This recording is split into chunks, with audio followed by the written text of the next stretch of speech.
Okay, so we finished what's going on in Chronicles, charting the life of the kings of Judah and the sad decline into exile because of their repeated sinfulness, the refusing to listen to the prophets as they pointed them back to the covenant and challenged them as to their lifestyle. It's a tragic story, and just as I was reading that this morning, I'm doing this video ready for tomorrow, or today, I'm doing it yesterday, just the sadness of how it slid to where it was, and all those frameworks, all those good things they had in place to keep them on track, and none of that was sufficient for them. Their hearts weren't able to live out, and that's the joy of living life in the Spirit, in the new covenant, but also the challenge to keep in touch, in step with the Spirit. Well, we're changing book now. We're into the book of Esther. Now, this is obviously going on while the Jews are in exile, so it's just towards the end of Chronicles, time-wise, in those 70 years of exile. And this is a fascinating book because God's not mentioned. And remember, it's narrative, so there's no comment as to what's right or wrong in here. It's telling a story, and so anything that's going on we have to benchmark against the teaching in Scripture, and particularly so in chapter 1 of Esther. So let's read and reflect. This is what happened during the time of Xerxes, the Xerxes who ruled over 127 provinces stretching from India to Cush.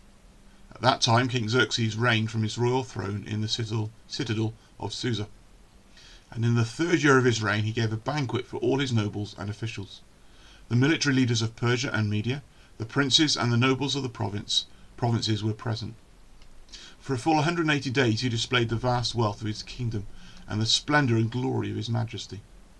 When these days were over, the king gave a banquet lasting 7 days in the enclosed garden of the king's palace for all the people from the least to the greatest who were in the citadel of Susa.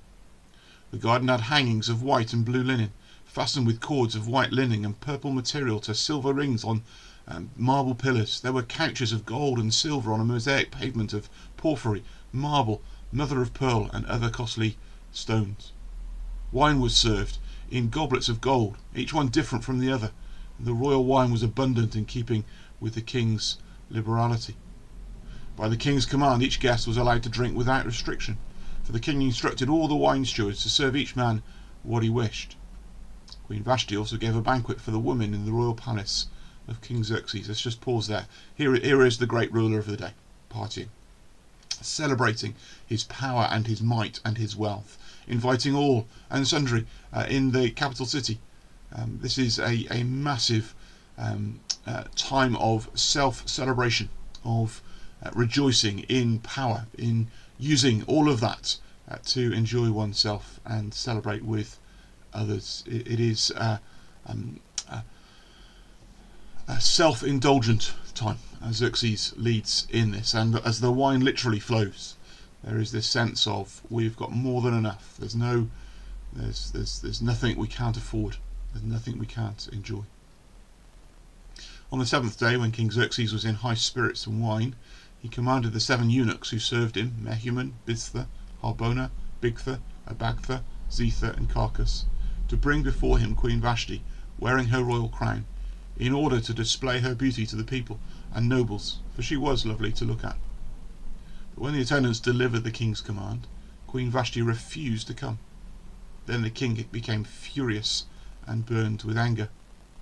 Since it was customary for the king to consult experts in matters of law and justice, he spoke with the wise men who understood the times, and were closest to the king: Karshina, Setha, Admatha, Tarshish, Meres, Marsina, and Memucan, the 7 nobles of Persia and Media, who had special access to the kingdom and were highest in the kingdom. According to the law, what must be done to Queen Vashti? He asked. She has not obeyed the command of King Xerxes that the eunuchs have taken to her. Then Memucan replied in the presence of the king and the nobles, Queen Vashti has done wrong, not only against the king, but also against all the nobles and the peoples of all the provinces of King Xerxes. For the queen's conduct will become known to all the women, and so they will despise their husbands and say, King Xerxes commanded Queen Vashti to be brought before him, but she would not come. This very day the Persian and Median women of the nobility who have heard about the queen's conduct will respond to all the king's nobles in the same way. There will be no end of disrespect and discord. Therefore, if it pleases the king, let him issue a royal decree, and let it be written in the laws of Persia and Media, which cannot be repealed, that Vashti is never again to enter the presence of King Xerxes. Also let the king give her royal position to someone else who is better than she.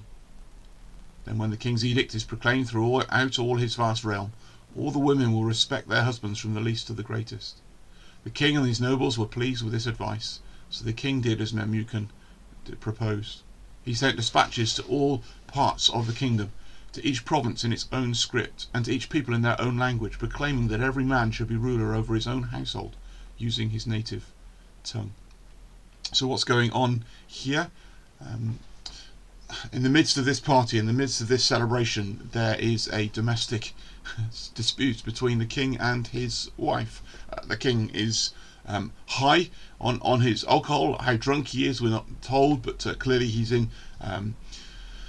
not in full control of his senses, and he demands that his wife come. She's a beauty, and he wants to show her off, and he wants the crown on her head, and he wants to display as part of this party his wealth and how great he is and what a wonderful looking wife he has. And Vashti refuses to come and be that pin-up just for display. There's no love, there's no kindness shown in this relationship, and just as a comment, it's worth noting, isn't it, that you can have everything and yet failed relationships persist. And so here is a king at the height of his kingdom who has all that he needs, and yet he ruins the relationship with his wife, and then on the advice of his advisors gets rid of her. So there's just a comment, isn't there, about what things are like in a broken world here in this chapter. There's all sorts of questions then about what's appropriate for husbands to demand of wives. There's a whole realm of biblical teaching, but that is not what is going on here in chapter 1. This is Esther chapter 1 is not to teach us how husbands and wives should behave, that all wives should do exactly as their husbands say. There's no track of that. Actually, its place in the whole story of Esther is merely to set the story up, and that's where this particular verse comes in. Let the king give her royal position to someone else who is better than she.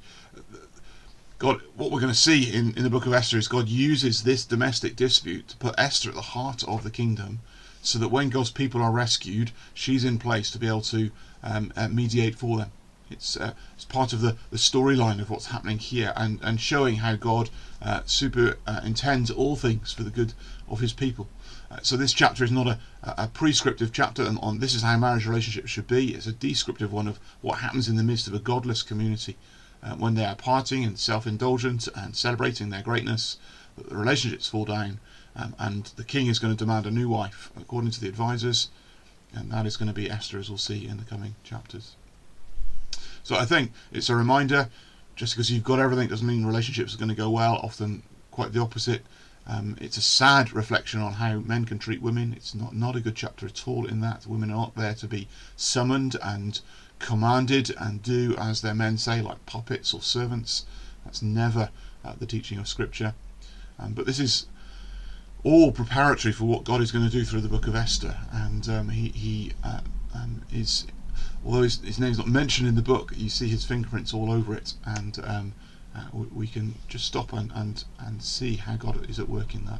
And that's encouraging today, because as we go out into our world, we will see the opulence and the self-confidence of the world around us, and we'll be intimidated by that. But often what looks great and impressive underneath the surface, that there are cracks and relationships are broken and things can fall apart so quickly. It's not stable. It's good to be reminded of that. And it's also good to be reminded that in those circumstances the Lord is weaving his stories and working his purposes out for the good of his people and for the salvation of the lost. So let's enjoy this story of Esther together. Let's reflect on what we can learn about how not to handle the Bible, but let's also learn from the story and put ourselves in its place and see how it marries up with our own lives and